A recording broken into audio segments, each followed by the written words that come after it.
algo de eso. En esta ocasión retomaremos la secuencia cronológica y la propuesta sería que veamos en esta ocasión dos profetas. Sería Jonás y Miqueas. Vamos a tratar de analizar un poquito algo de estos dos profetas y para eso entonces voy a empezar compartiendo la pantalla en lo que se refiere a la cronología para ubicarnos otra vez ahí en la línea del tiempo. ¿Allí lo están viendo ya? Sí, ¿verdad? Ok. Bueno, entonces voy a quitar aquí ahí está. En el caso de los profetas que vimos la sesión, que sería penúltima, realmente habíamos empezado apenas, ¿no? Vimos a Joel, vimos a Amós y vimos a Oseas, profetas todos que trabajaron antes de la caída de Samaria, la capital del Reino del Norte. Así que en esta ocasión estaríamos estudiando dos profetas todavía en esa misma época, solo que Jonás aparece aquí arriba porque él realmente no ministró en el norte ni en el sur, sino en Asiria. Por lo menos en su libro eso es lo que reporta, aunque ahorita vamos a recordar que sí aparece también en un momento en Segundo de Reyes Sí. en el Reino del Norte. Y el otro profeta pues sería Miqueas, ¿verdad? Miqueas, que él sí trabaja específicamente para el pueblo judío, en la sección del sur.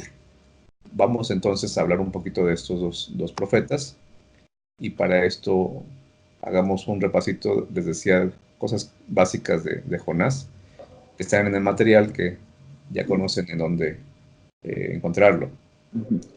En el caso de Jonás solamente quisiera resaltar aquí tres cositas de este material, de este documento, que es el caso que mencionaba de Jonás aparece en Segundo de Reyes 14, se menciona allí. Es la única otra ocasión en el Antiguo Testamento en la que Jonás se menciona, ya que solo después de esto pues aparecerá en el libro que lleva su nombre, y en el Nuevo Testamento pues es citado por Cristo, su relato es citado por Cristo, pero en el Antiguo solamente en Segundo de Reyes 14, en la época del rey Jeroboam II, quien fue un rey que pues tocayo de Jeroboam I, no solamente fue tocayo, sino que también un gran imitador de las cosas malas de este rey Jeroboam. Así que Jeroboam II es también una persona que pasa a la historia como un rey malo, una situación totalmente negativa, pero sobre todo nos sirve ubicar a Jonás en esta época, porque allí podemos también ver que esto es contemporáneo con el tiempo del rey Adad-Nirari III, Adad-Nirari III en el imperio asirio. Perdón. Siendo que ¿Cómo se escribe? Adad-Nirari, perdón. ¿Cómo se escribe el nombre de ese rey? Ok, sería, lo voy a escribir aquí, Adad-Nirari.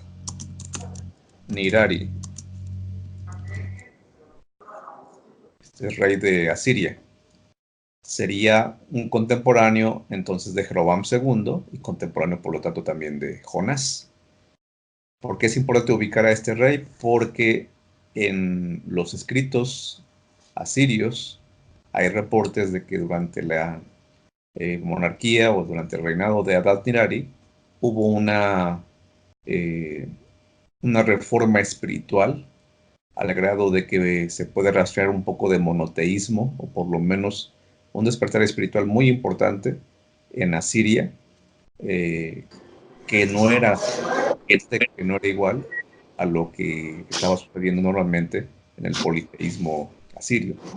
Así que, aunque obviamente Adad-Nirari o ninguna de las crónicas de los asirios menciona por nombre específicamente a Jonás, es un vínculo histórico, una probabilidad de que Adad-Nirari fue afectado y el pueblo al que él dirigía en aquel entonces fue afectado por la visita de Jonás, aunque decíamos solamente de una manera indirecta podemos hacer esta conexión, de acuerdo a lo que dicen los registros asirios de ese movimiento religioso especial que se dio en la época de este rey. Otra cosa que les quería mencionar de asuntos generales de Jonás es que, obviamente, y el pueblo se enteró de que Jonás llevó el mensaje que Dios le dio a Nínive, que estuvo allá y predicó, definitivamente ellos lo debieron haber considerado una especie de héroe nacional por el hecho de haberse atrevido a hacer esa hazaña de ir al pueblo más sanguinario, más bélico de aquellos días y atreverse a decirles que iban a ser juzgados y destruidos si no se arrepentían por el Dios de Israel. Así que este caballero definitivamente pudo haber pasado a la historia en sus días o reconocido en sus días como un héroe nacional. ¿Cuál es el género del libro de Jonás? Pues nosotros creemos definitivamente que no es una alegoría. Nosotros creemos que es un relato histórico con algunos elementos tipológicos. Jesucristo mismo usó tipología al hablar de Jonás, pues ustedes lo saben, y ahí están las citas que pueden verificar, Mateo 12, Lucas 11.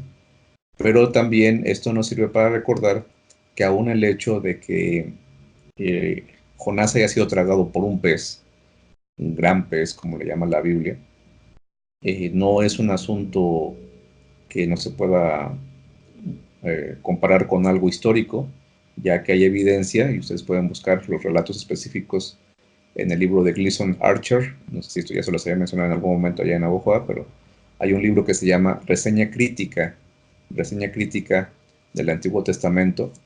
El autor es Gleason Archer, lo voy a escribir aquí también, y este caballero documentó relatos del siglo XX.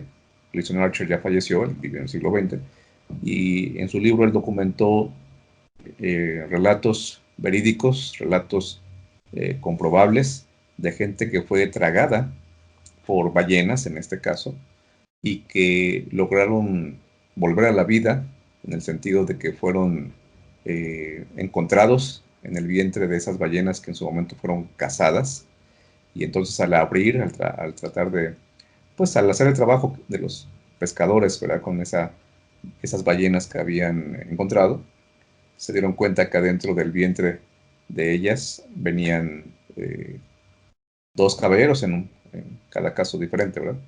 Y regresaron a la vida literalmente, en un sentido de que obviamente ya dentro de ese vientre, entre los jugos gástricos y más, había habido ya un proceso que estuvo a punto de quitarles la vida, pero ellos vivieron para contarlo.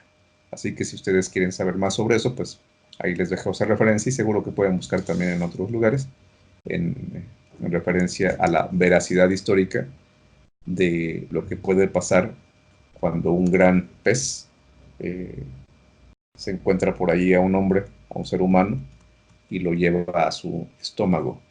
Bueno, obviamente hay muchas más cosas que decir de Jonás, pero quiero ahora llevarlos a esta presentación que nos va a ayudar ahora con imágenes a recordar cosas importantes de este libro. ¿Están viendo el PowerPoint? Sí, Sí, ok. Bien, aquí está entonces el PowerPoint. En primer lugar, los quiero llevar pues al lugar uno de los lugares donde pasó el evento o los eventos narrados por Jonás. Esta foto la tomé allí en la playa del mar Mediterráneo, bueno, en la playa más bien de Jope, cuyo mar es el mar Mediterráneo. Jope realmente es la parte al norte de la ciudad de Tel Aviv. Tel Aviv es la capital en muchos sentidos de Israel, ya que aunque Jerusalén sigue siendo la emotiva, histórica, emblemática capital, en términos económicos, en términos sociales y en otros sentidos. Realmente lo fuerte está en Tel Aviv, y Tel Aviv es una ciudad muy cosmopolita, muy occidentalizada.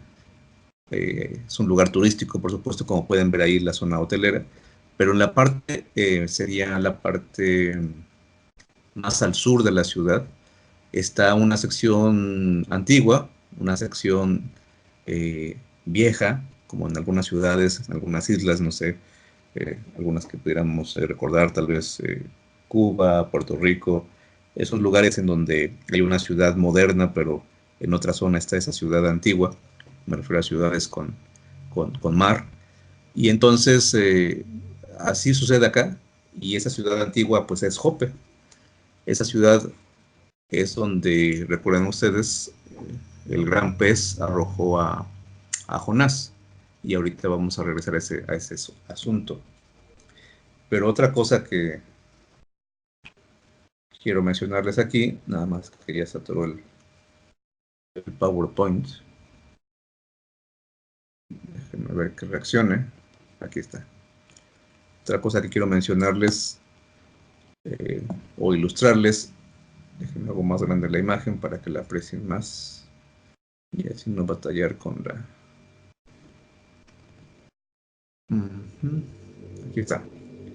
Esta foto pues ya la vimos, pero la siguiente es ya en la ciudad de Jope.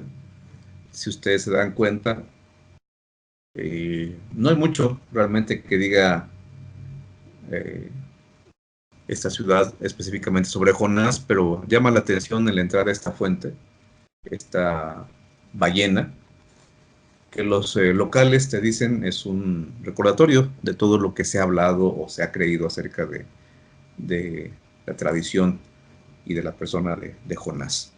Así que esa fuente chica, realmente no tan llamativa como pudiéramos esperar, le recuerda a la gente que Jope en muchos lugares es también ubicado o relacionado con la historia de Jonás. Solamente un asunto ahí, digamos, curioso. Pero ya pasando ahora sí a lo que es el libro, yo les propongo que vean este libro como una historia contada dos veces. Y esto es lo que les presento aquí con la estructura del libro de Jonás. Ustedes se fijan, aquí con ayuda de los colores, pues hay dos azules, dos colores anaranjado y dos colores, sería algo así como café.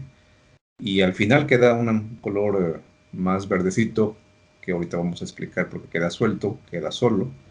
Pero primero vamos con el asunto de que es una historia contada dos veces. Si ustedes analizan el lenguaje, analizan la secuencia que se da entre el capítulo 1 y los parecidos o paralelismos que va a haber en el capítulo, con el capítulo 3, entre el 1 y el 3, vamos a encontrar incluso frases exactamente iguales, repetidas, como la de que Jonás se levantó, o que vino él palabra del Señor diciendo que se levantara y fuera a Nínive. Se repite la frase básicamente igual en el hebreo. Y esto le da pie a uno a entender que, repito, es una historia contada dos veces, por supuesto, en el sentido de reforzar una idea.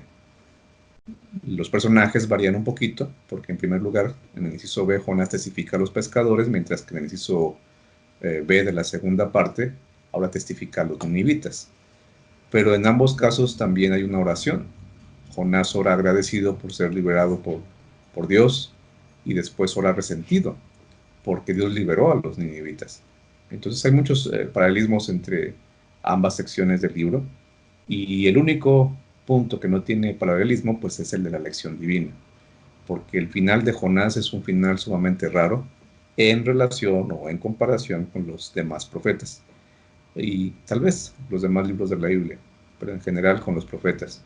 Y en este caso, en particular con los profetas.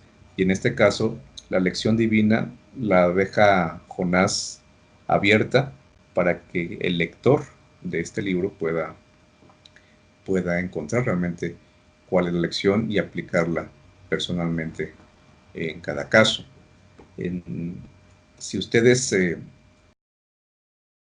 ubican a Jonás escribiendo este libro una vez que entendió esa lección, pues obviamente es mucho más fácil entender por qué escribió y organizó su material de esta forma. Jonás seguramente después que entendió esa lección fue que escribió el libro y por eso usó este recurso. Al ser un libro diferente, es bueno saber entonces que este libro también puede verse más que una profecía como tal, verlo como una narración. Por eso es que si ustedes le aplican las reglas de cómo interpretar una narración bíblica, las que vimos en la clase de libros históricos, ustedes van a sacarle mucho más jugo al libro de Jonás. el libro de Jonás no se presta tanto para que veamos si hay profecía clásica o que si hay profecía, cumplimiento en Cristo, cumplimiento en la iglesia, cumplimiento al final del tiempo, como lo veíamos en la sesión anterior. Se presta más para rastrear este asunto de el énfasis en las repeticiones, rastrear la teología de la geografía, ver elementos que denotan las características de un personaje, qué papel juega ese personaje. Todo esto y otras cosas que vimos en libros históricos perfectamente cuadra cuando uno quiere usarlos en el libro de Jonás, ya que es una historia, es una narración mayormente. El lugar en donde estuvo Nínive, ustedes lo pueden ver en el color oscuro a la derecha, es un pedazo aquí, digamos, pequeño en color oscuro, ahí sería Nínive, está muy cerca de la ciudad de Mosul, en el país de Irak actualmente, y ya en grande, lo que podemos ver aquí es el mismo contorno, ¿verdad? Visto en pequeño al lado derecho, pero aquí a la izquierda, pues ya sería el contorno de la ciudad como estuvo en el momento que Jonás fue a visitarla.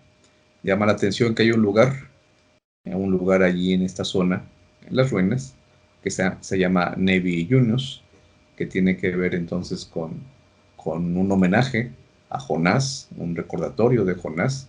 Yunus en este caso sería el nombre de Jonás, y en esta zona se piensa que pudo haber sido sepultado Jonás, ya que la tradición, por supuesto esto no es bíblico, pero la tradición indicaría que Jonás llegó a encariñarse tiempo después con Nínive, aquella ciudad que en algún momento tuvo que tener entonces, que más bien salvó, porque Dios quiso hacerlo, ¿verdad? Porque Él intervino en la salvación que Dios le dio a este pueblo, por lo menos en ese entonces, y que se queda a vivir allí y por lo tanto fallece y le hacen este lugar para su tumba en la ciudad de Nínive antigua. Eso no se puede comprobar, pero ahí está ese sitio que si algún día pueden visitar, pues sería también interesante.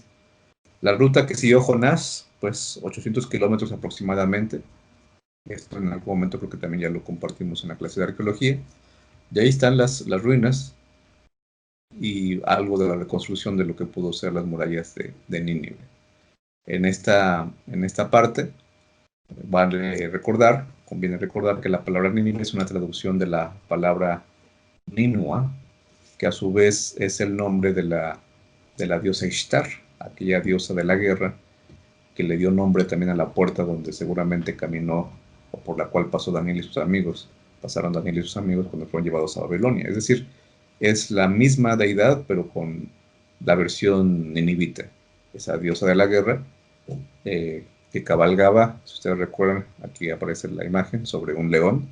Esta diosa era la que le da nombre a la ciudad, así que Jonás, cuando le dicen ve a Nínive, le estaban diciendo ve a esa ciudad que se enorgullece de tener como diosa, como patrona, a una diosa que mata, una diosa que destruye, una diosa que destroza, para que los asirios ganen.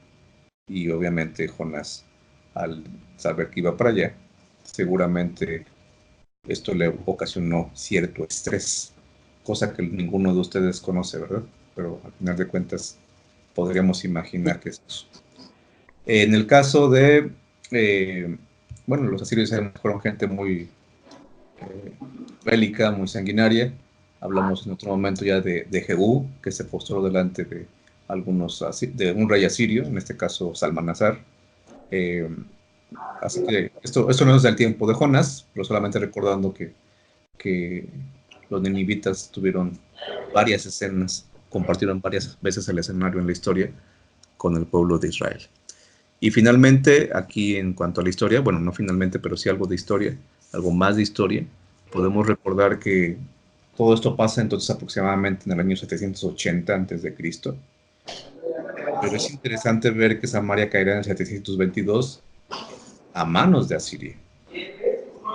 La pregunta es, ¿por qué Dios salva a un pueblo que 60 años después le va a hacer tanto daño al reino del norte, al reino de Israel? ¿Quiénes eran peores, los asirios o los del reino del norte? ¿Dios salva a alguien para matar a otro ser? Son preguntas interesantes cuando vemos la cercanía de las fechas, ¿no? Claro, en su momento también Nínive fue tomada, hacia el año 612, y eso significa que Nínive no aprendió la lección y que tarde o temprano también fueron juzgados por Dios y, como se le dijera a Belsasar, fueron hallados faltos y fueron también eliminados, en este caso o derrotados, en este caso por los babilonios. Y ahora sí, lo último de esta presentación, ¿cuál es la teología? Yo encuentro la teología, un resumen de la teología del libro de Jonás, es decir, lo que nos enseña acerca de Dios. En esta diapositiva traté de resumirlo. En el libro de Jonás, Dios es trascendente. Él es ese Dios que con su voz hace que, o con una mera orden, hace que el mar se embravezca, que un pez gigante trague a un ser humano, pero también hace que lo envuelva. Es un Dios todopoderoso, pero es un Dios inmanente, un Dios que está escuchando desde el vientre, hablar a Jonás desde el vientre de ese gran pez, un Dios que se interesa incluso en las palmeras, en los gusanos, y sobre todo en los animales y en la gente de Nínive. Así que el libro de Jonás nos presenta un Dios soberano, infinito, pero también personal y siempre cercano, incluso cuando nos enojamos con Él, incluso cuando nos apartamos de Él, y obviamente su deseo es que regresemos, su deseo es que entendamos que su presencia no es para rehuirla, sino para disfrutarla, por supuesto. Es un Dios sumamente maravilloso, lo cual, por supuesto, no es nada raro, ya que ese es el cuadro que presenta la Biblia vez tras vez. ¿Hasta aquí alguna pregunta o comentario de Jonás? Sí, en el caso, por ejemplo, a la hora de hacerle o querer extraer algunas enseñanzas, y ocupar las reglas de interpretación de una narración, Sí. Por ejemplo, tendríamos que estar considerando los elementos que usted ya mencionó, ¿no? Pero por ejemplo, a la luz de la estructura, ¿cómo hacer que esa parte de la narración histórica quede con la estructura que pues sí parece ser ir más enfocada a un asunto profético, pues, o al menos yo así lo percibo, no sé, quizás estoy equivocado. Cuando te refieres a un asunto profético, ¿en qué estás pensando? Estoy pensando en, por ejemplo, el énfasis que tiene que ver, que es misiológico, básicamente. Ajá. Estoy ahorita pensando en el libro ese de misión, unidad, ¿se acuerda?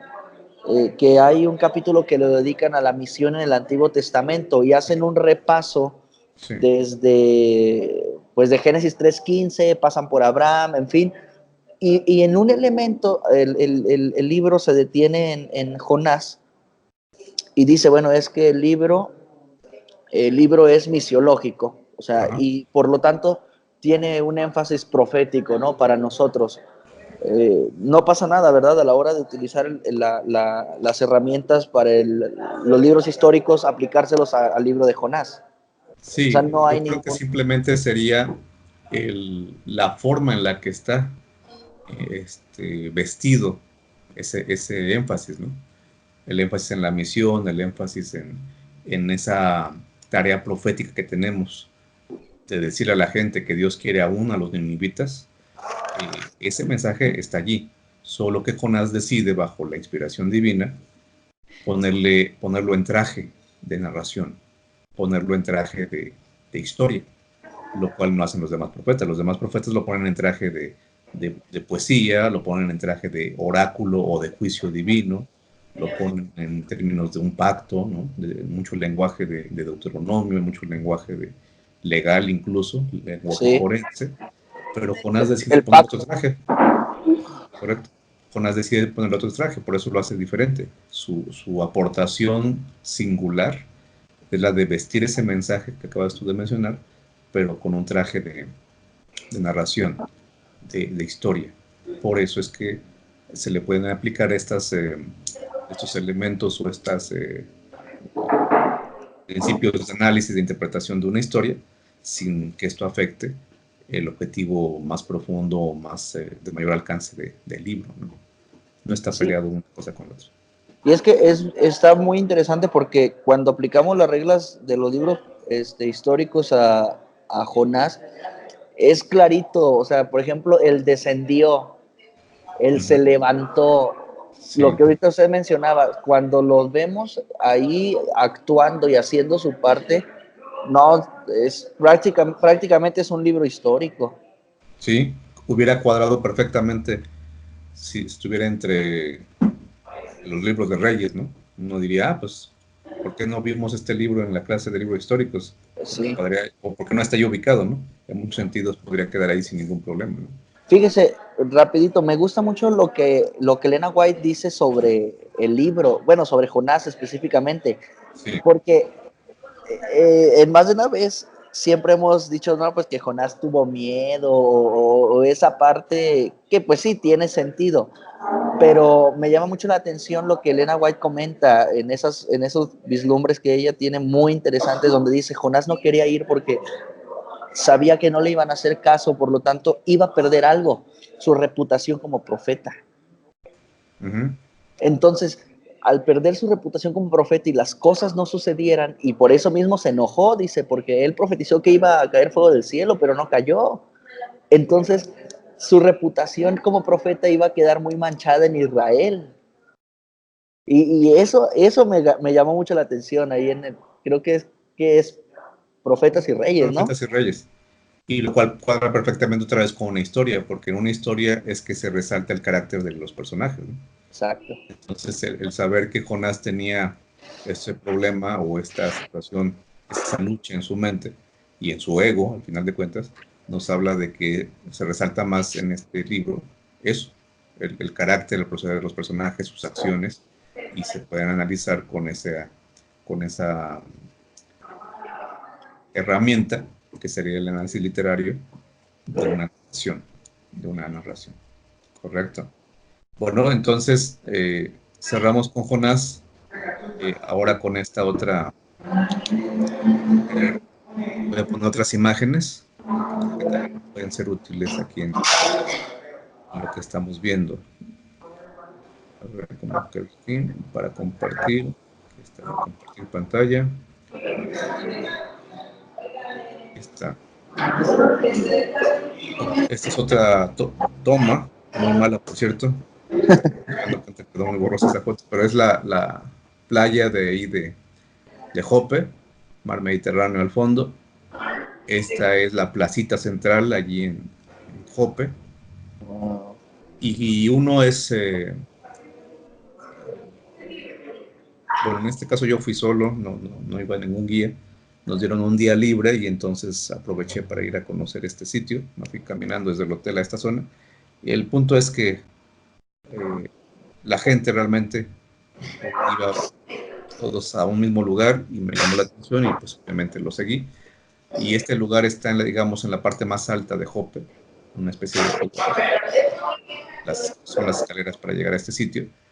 Y cuando uno llega a ese lugar que toda la gente pareciera querer ir a visitar en Jope, pues es una iglesia.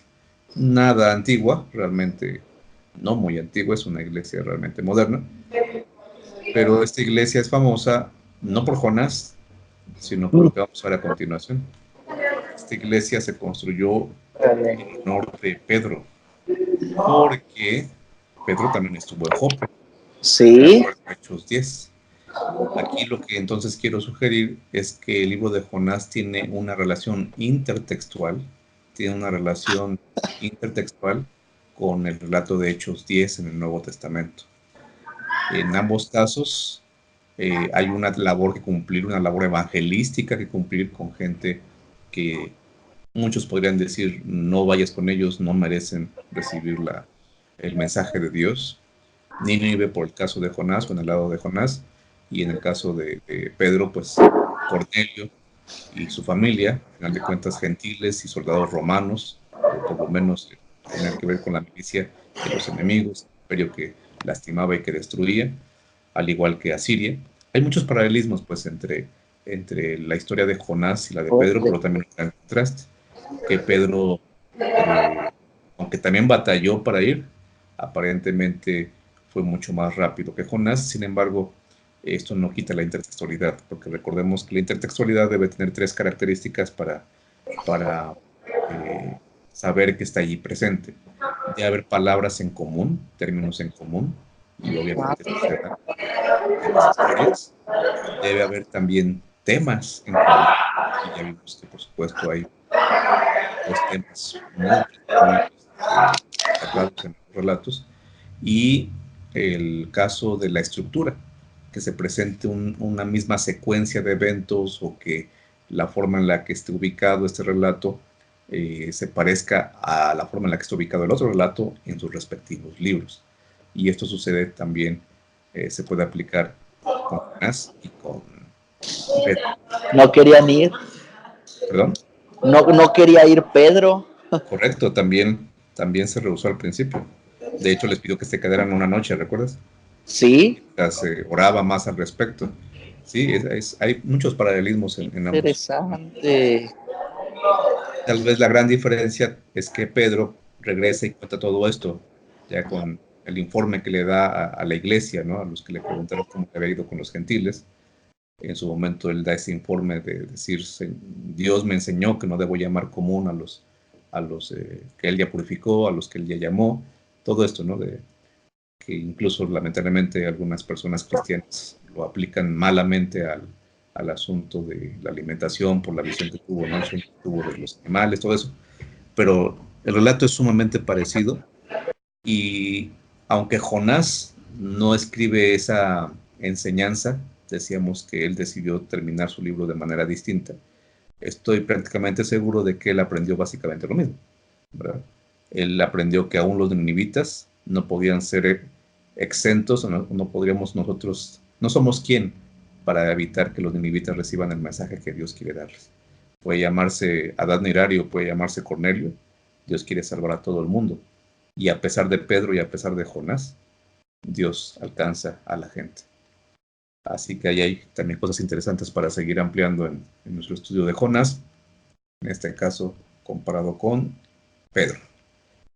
Bien, entonces vamos a pasar ahora al libro de Miqueas. Sobre Miqueas básicamente voy a mencionar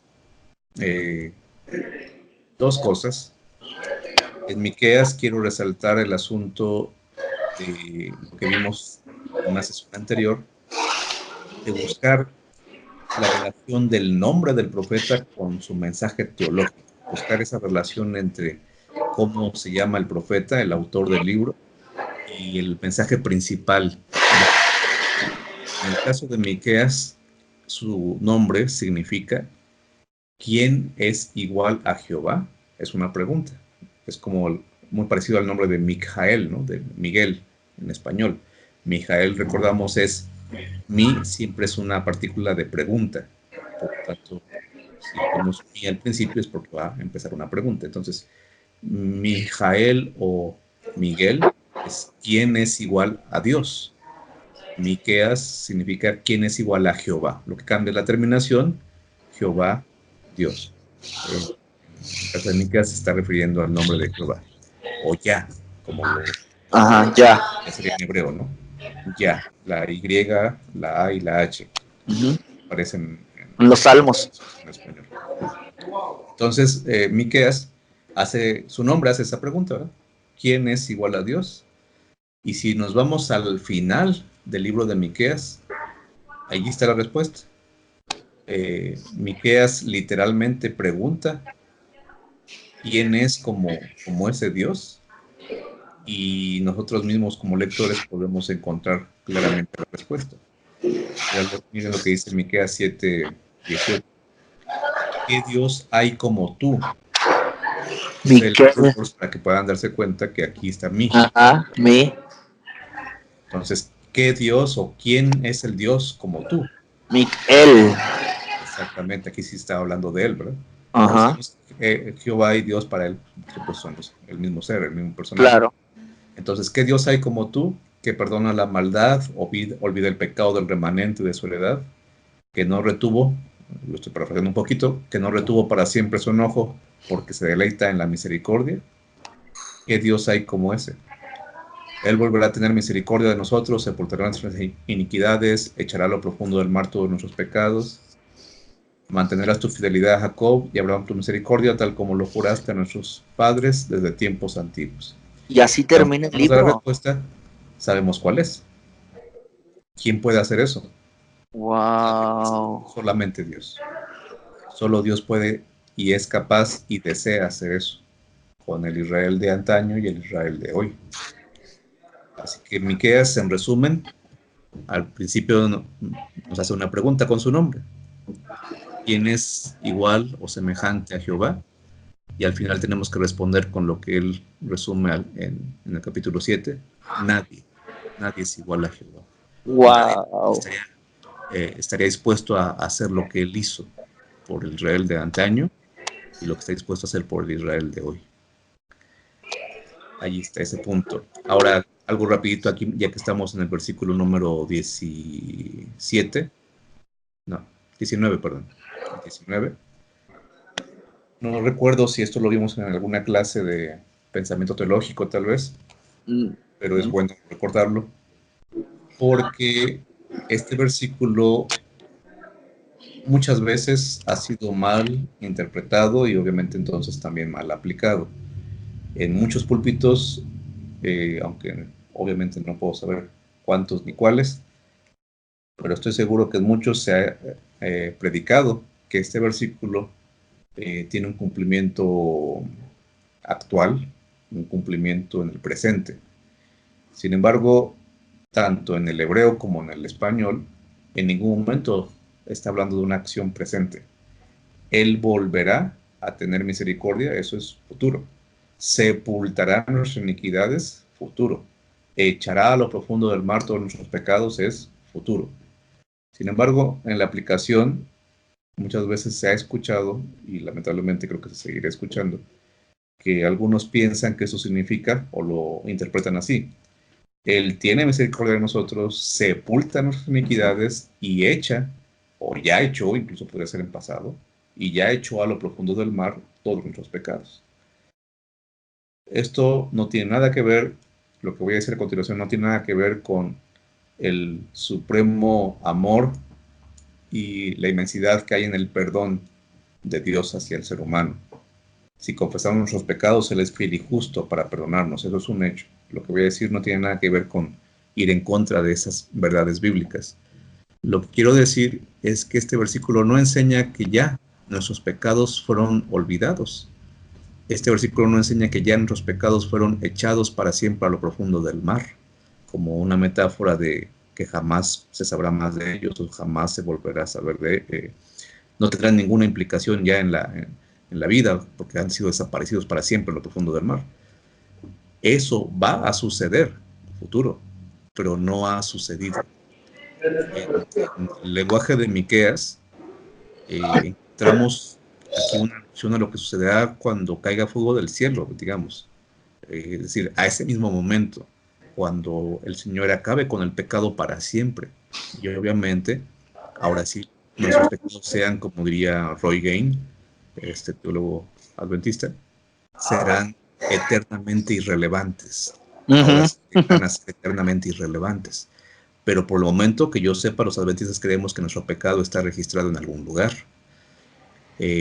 A veces digo esto y obviamente otra vez, insisto, solamente es una forma de explicarlo, no quiero dar una idea equivocada. Este versículo enseña que Dios perdona, pero no olvida. O bueno, en general la Biblia enseña eso. Claro. Y no me refiero, insisto, a tratar de poner en duda la seguridad de la salvación y la seguridad de su misericordia o perdón. Me refiero a que nuestra teología adventista, porque depende de la Biblia, o la Biblia, la teología bíblica enseña que el pecado está registrado en este momento en algún lugar.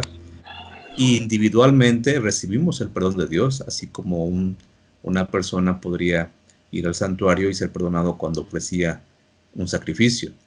Pero ese pecado contaminaba, se registraba de alguna forma en el santuario. Entonces, el día que Dios ponga el pecado sobre el macho cabrío Azazel y este sea eliminado para siempre, entonces sí encontrará cumplimiento el versículo que estamos leyendo. Así que una sugerencia: no pongamos presente o pasado a un versículo que está en futuro. Y por último, ahora sí, Miqueas capítulo 6, versículo 8, ese famoso, yo creo que es el versículo más famoso de Miqueas, por lo menos homiléticamente es muy útil, muy fácilmente de usar, porque básicamente te da un sermón de 3 puntos, ¿no? De tres secciones. Y es un versículo que yo creo que muchos saben hasta de memoria. Lo que quiero resaltar aquí, otra vez con la ayuda del hebreo, es el asunto de lo que realmente dice en la última parte. Aunque la Reina Valera 95, que es la versión que tengo activada aquí en español, dice humillarte ante tu Dios. Las primeras dos no hay problema, es decir, en hebreo dice hacer justicia, amar misericordia, eso es un hecho. Pero en la parte donde dice humillarte ante tu Dios, en hebreo no dice eso, dice algo más bonito, algo todavía mejor. En hebreo lo que dice es, si fuéramos a traducir como humillarte, ahorita hago una aclaración sobre esa parte, si fuéramos a traducir como humillarte, aquí diría, y humillarte para caminar con tu Dios. Repito, la última parte que voy a subrayar en este caso aquí en el hebreo, sería desde aquí. A ver.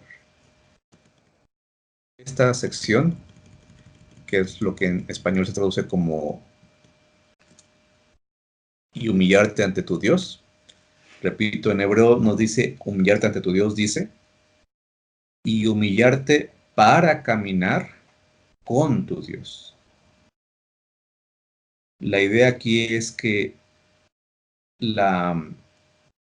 lo que Dios espera de su pueblo, las acciones que Dios espera de su pueblo, esas 3 acciones tan conocidas de Miqueas 6:8, tienen que desembocar o tienen que tener como punto final el que aprendamos a caminar con Dios.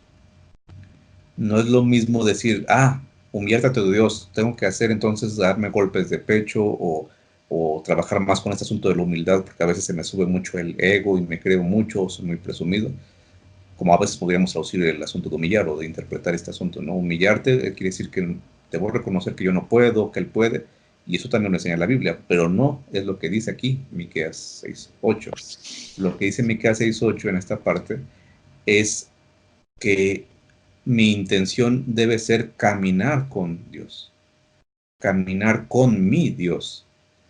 Y si mi intención es caminar con mi Dios, entonces tengo que aprender a saber, tengo que saber cómo caminar con Dios. Y ese caminar con Dios, el que traduce aquí como humillarse, en hebreo realmente se puede traducir de otra forma también. Humillar podríamos cambiarlo por actuar sabiamente, actuar sabiamente. Así que vamos a traducirlo ahora de esta forma. La tercera cosa que estaría pidiendo aquí o esperando Dios de su pueblo, de sus hijos, es y actuar sabiamente para caminar con tu Dios. ¿Qué espera Dios de sus hijos? Que tomen decisiones correctas, que vivan esa sabiduría bíblica, la que enseña, por ejemplo, Proverbios, ¿verdad? Que vivan tomando decisiones correctas, porque de esa forma lo que están haciendo es aprendiendo a caminar con Dios. Y obviamente cuando hablamos de caminar con Dios, pues tenemos versículos súper famosos sobre esto. Enoc lo que hizo no fue ir agachado porque decía, voy caminando con Dios y tengo que agacharme porque Él es más, yo soy menos, porque Él es Dios, yo soy criatura, porque Él es todopoderoso, yo soy un vil pecador. Y no dudo que no haya pensado eso en algún momento de su vida. Lo que digo es que si tuviéramos que dibujar este versículo, o el versículo de Génesis, cuando dice que Enoc caminó con Dios, o Noé también dice que caminó con Dios, no se trata de un aspecto físico, no se trata de una postura física o de golpes de pecho. Se trata de aprender a caminar con Dios. Aprender a caminar con Dios, obviamente, se va a tener que reflejar en actos de justicia y en actos de misericordia. Cuando un niño aprende a caminar, normalmente lo va a estar haciendo de la mano de su papá, de su mamá, de algún adulto. Y el que quiere poner en práctica Miqueas 6:8 tiene que pasar por ese proceso también. Aprender a caminar con su Dios. Y la mejor forma de aprender a caminar con su Dios es haciéndolo sabiamente, hacer de su estilo de vida un espacio donde se tomen decisiones sabias, o si queremos mantener la traducción más común, decisiones humildes en el sentido de darle el lugar a Dios, el principal en nuestra vida, y no darle ese lugar a nuestro propio a nuestra propia y de decidir sin Maestro. de Dios. Adelante. O sea que es la misma idea de Génesis 17:1. Tendría mucho sentido también ligarla con Génesis 17:1, por supuesto, porque el plan de Dios nunca ha cambiado, ¿no? Puede estar escrito de forma distinta y puede ser otra persona a la que le está enseñando el concepto, pero no tendría por qué estar en ningún momento ser diferente, ¿verdad? El plan sigue siendo el mismo, así como el de Juan 14:15 y demás versículos, ¿no? Correcto. Pues básicamente eso es lo que quería comentar en esta sesión hablando de Jonás y de Miqueas. No sé si hay alguna pregunta más antes de ir cerrando. Yo quisiera regresar al punto donde lo que usted mencionó del 7:19. Sí.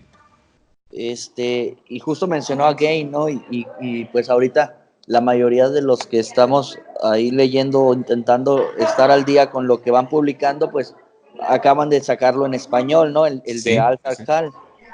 Y está bien interesante porque, si bien es cierto, creo que la gran aportación del doctor Gain ha sido esa a la hora de decir es que no olvidemos las dos partes, porque es lo que ha hecho la teología evangélica.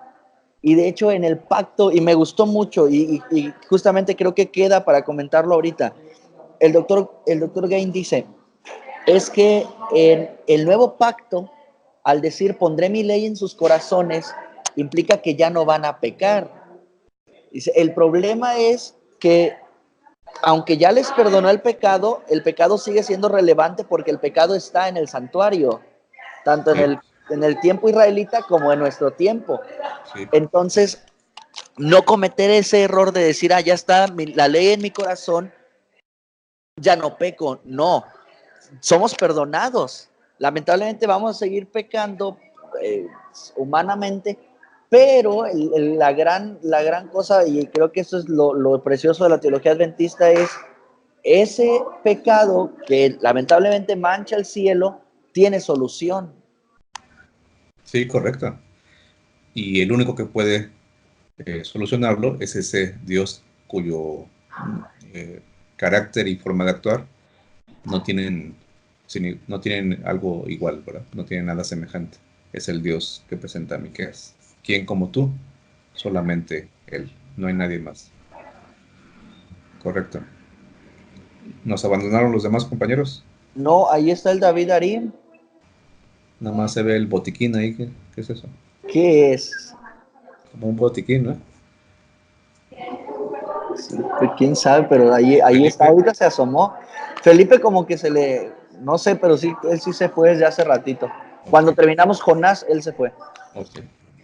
Bueno, pues un gusto haber compartido otra vez, aunque sea unos minutos aquí en esta aula virtual. Primeramente Dios, para el siguiente lunes podremos seguir avanzando, ya con los 2 o 3 profetas, que ya nos estarían acercando al momento más bien de la siguiente caída del pueblo, que sería el exilio babilónico. Entonces, primeramente Dios, podríamos reunirnos el próximo lunes a la misma hora. Excelente. Le quería mencionar, ahorita que voy a mencionar el exilio, Sí, o sea que nada más duró una generación, básicamente, la conversión del pueblo de Nínive. sí, correcto. Lo mismo que le pasaba al pueblo de Israel casi siempre, ¿no? También, y visto así, no se oye tan trágica la relación entre el poco tiempo que hubo entre ese llamado de Jonás y la caída de Samaria. Porque al final de cuentas, si lo vemos como solamente una entidad llamada Asiria, una nación, un conglomerado de personas que eran muy malas y que Dios las salva para después destruir a los israelitas, pues sí, podría sonar un tanto fuerte, un tanto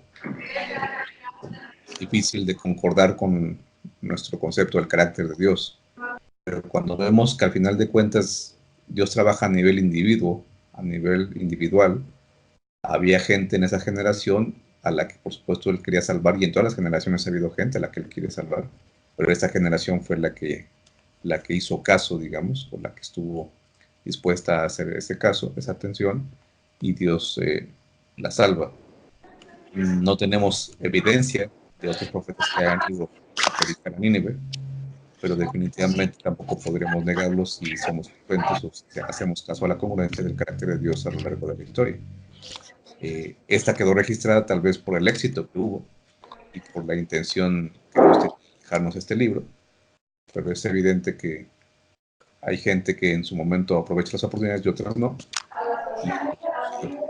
Al final de cuentas, el Dios que juzgó a Samaria, es el mismo Dios que juzgará también a cada uno de nosotros por la responsabilidad que nos ha dado y la responsabilidad que espera que cumplamos cada uno de nosotros.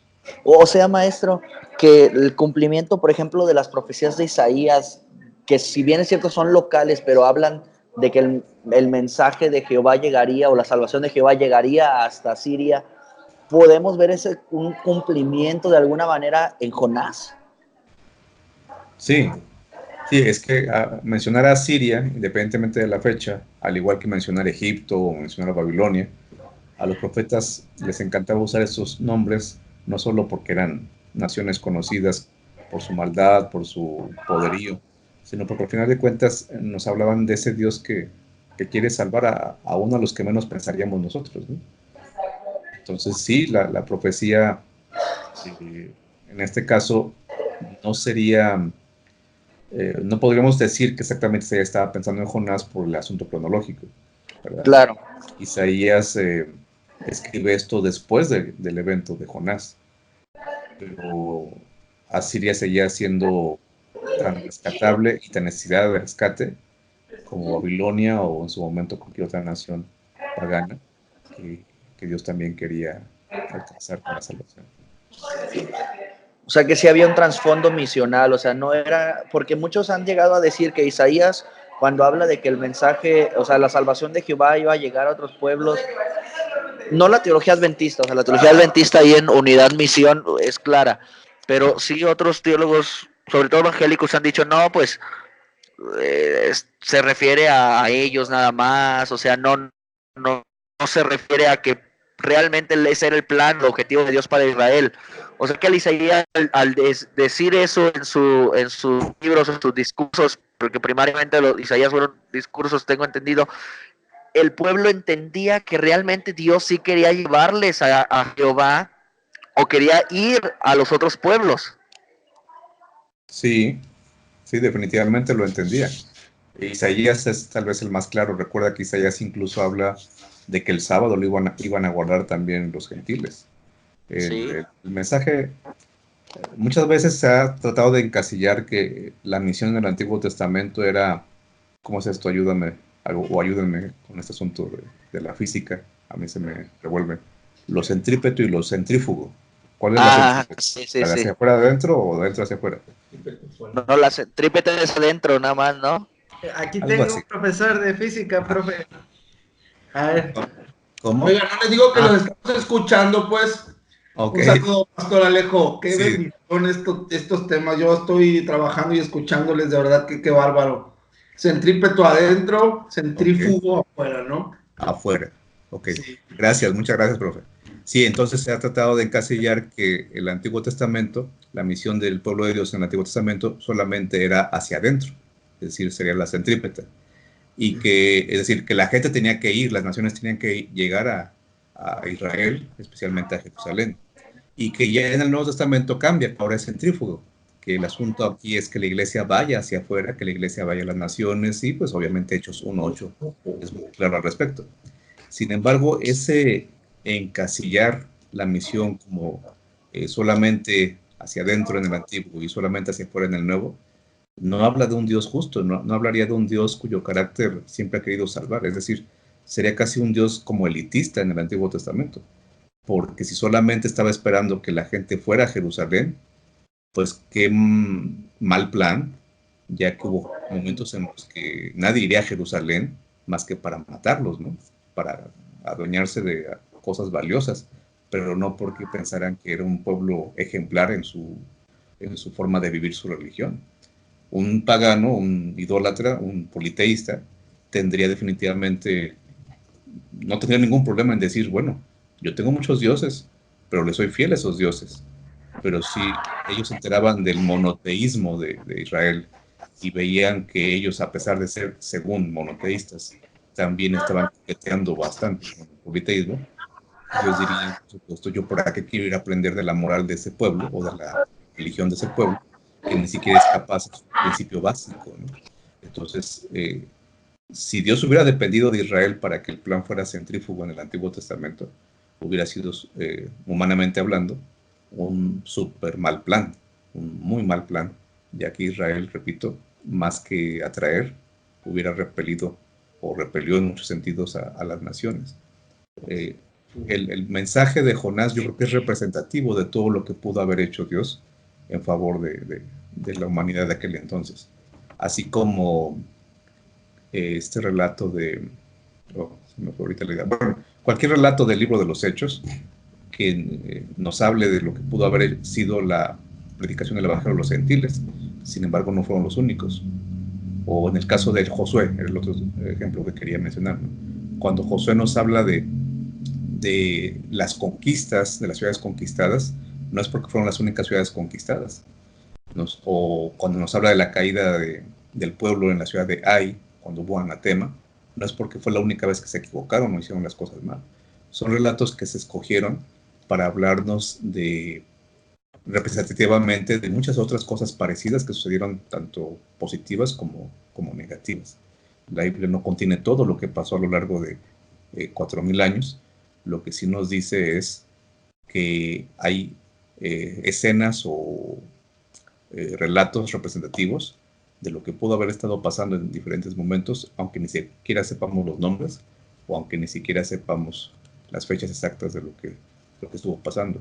De ahí que nuestra filosofía de la historia sea una que se base no en que tenemos toda la información, sino en la constante del actuar divino, que cuando interviene en la historia humana, cuando se manifiesta en la historia humana, lo hace para salvar, incluso a través del juicio.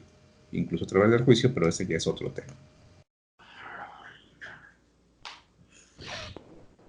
Oiga, sí. Bueno, yo quería comentar algunas cosas sobre la escuela sabática. Digo, sí tienen que ver relativamente con esto, ¿no? Ajá. Pero me a dar una idea, porque fue lo que a la conclusión que yo fui llegando. Me llamó mucho la atención que a lo que comienza a ser el primer grupo que regresa, que es Zorobabel, lo primero que hacen pues es levantar el altar de Jehová. Sí. Y luego me conectó con Elías. ¿Se acuerda que es un tema que en algún momento le comenté? Levantar el altar de Jehová que estaba caído en el Monte Carmelo, ¿se refiere a que había un altar o se refiere a que restituyó la adoración a Dios, ¿no? Y por ahí tuvimos digamos, algunos comentarios. Sí. Me llamó mucho la atención que el mismo versículo que está hablando de la reconstrucción del altar, en cuanto los albañiles se ponen a trabajar y todo esto, menciona que enseguida comienza la alabanza, suenan las trompetas, comienza el llanto, ya no saben si lloran de alegría o de dolor o de recuerdos, pero tendrá que ver, son los mismos elementos, pues, elementos de adoración, elementos de Dios en algún momento manifestándose, se vuelve a reconstruir o vuelve a haber sacrificios. Lo podemos ver desde esa perspectiva, sobre todo en el sentido del pacto. Sí, recuerda que el centro del libro de Esdras Nehemías, que es una sola unidad, el centro es algo que tiene que ver con la purificación del pueblo, no en un sentido ritual 100%, no en un sentido de el Yom Kippur específicamente, pero sí en un sentido de que el pacto tenía que ser renovado porque en su analogía más básica estaba siendo roto. El pacto de Dios con su pueblo es muchas veces ilustrado con el pacto matrimonial, eso ya lo sabemos. ¿Sí? ¿Cuál es el problema y el centro? ¿Cuál es el problema que estaba pasando que se narra en el centro del libro de Esdras Nehemías, que realmente es la parte final de lo que nosotros llamamos Esdras, es que el pueblo está casado, los hombres están casados con mujeres paganas, con mujeres de otras naciones, y cuando renuevan el pacto con Dios, deshacen esas relaciones. Esto sería otra vez otro ejemplo de lo que es la representatividad de estos relatos. Es decir, no tenía otra cosa que decirnos, o no podría haber resumido Esdras esta parte diciendo, y el pueblo estaba portando mal, y entre las cosas que hacían mal, pues se habían casado con mujeres paganas, con mujeres idólatras. Bastaría tal vez con eso para tener la información, para saber qué clases de circunstancias se enfrentó cuando estuvo ahí en Jerusalén. Pero él no lo cita como un asunto referencial, no lo cita como un asunto simplemente de información, él lo pone como el centro del libro. Esdras coloca en el centro del libro que el pueblo tenía que renovar su pacto, pero en la práctica, en la vida cotidiana, eso no era ir a la iglesia y decir, Señor, vengo a decirte que ahora sí me voy a portar bien, vengo a decirte que ahora sí ya voy a obedecer tu ley, que ya no voy a ser idólatra. En la práctica lo que significaba era que si el matrimonio representa algo tan sagrado en la mentalidad y en general en la teología del Antiguo Testamento, obviamente entonces tenían que demostrar que en su propia vida estaban dispuestos a dejar las prácticas que no iban de acuerdo al plan de Dios. Bueno, pues compañeros, yo creo que es tiempo de cerrar. Qué bueno que te uniste, David. Digo, sí, pues los dos son David, ¿verdad? Sí. Tenemos a los dos Davides aquí. Pura juventud Ahí con la voy onda. la voy a subir. Ok. Muchas gracias. Sí, David, qué bueno que... ¿Cómo te está yendo? ¿Bien? Bien, gracias a Dios. Estábamos en unas planeaciones, le estaba diciendo al profe que estaba dando clases y la verdad sí tenía ganas de meterme a las clases, pero pues no pude conectarme desde el principio. Ajá. Pero lo poco, mucho que escuché, pues creo que es de gran bendición, pastor. Y muchas ¿En qué gracias. nivel estás dando? Eh, ¿Dónde me estoy quedando? ¿Cómo fue la pregunta? No la escuché muy bien. ¿Qué grado? ¿En qué grado estás dando clases? Estoy dando clases en preparatoria, en primer año y en tercer año de prepa. Ok. Pues mi pésame para ellos. No. No, yo sé que tú le echas muchas ganas y vas a, no solamente vas a tratar de hacer un buen trabajo, sino que seguramente también tú mismo vas a aprender de esos hombres, ¿no? Y qué bueno que Les da estés clases de crónicas. aprovechando. De puro crónica. Ok, está bien. Nada más no les leas todas las genealogías todos los días, porque entonces sí se van a Ya. aburrir. Bueno, pues David Darín, ayúdanos con la oración final, por favor. Pues vamos a orar. Padre nuestro que estás en los cielos, santificado sea tu nombre. Te damos las gracias, Señor, porque nos das el privilegio de poder estudiar de tu palabra y poderla compartir con los demás. Señor, síguenos dirigiendo en el estudio de tu palabra, de los profetas, Señor, del Antiguo Testamento, y bendice también el ministerio de el pastor Alejo, de mis compañeros, Señor, en donde quiera que estén. Y gracias, Señor, por acompañarnos. También bendice a mi compañero David Elí, que nos está haciendo el favor de grabar estos videos, Señor, que sin duda han sido de grandes bendiciones para mí y mis compañeros. Y también gracias, Señor, porque me permites estar aquí también con el profesor Oscar. Acompáñanos y bendícenos hoy y siempre en tu nombre. Amén. Amén. Éxito, compañeros, lo mejor para ustedes. Igualmente, bye bye, saludos. Luego. Me da mucho gusto verlos. Igualmente, cuídense. Gracias.